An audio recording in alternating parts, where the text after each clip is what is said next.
刚才我们听到的这一段就是闽南式的吹打几声乐曲《锦绣前程》。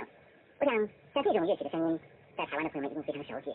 您可以感觉到，在很多庙会的时候，或者是有菩萨要出巡的时候，在前面的这个乐队所演奏的就是这一类的曲子。当然，这也就类似北管的声音了。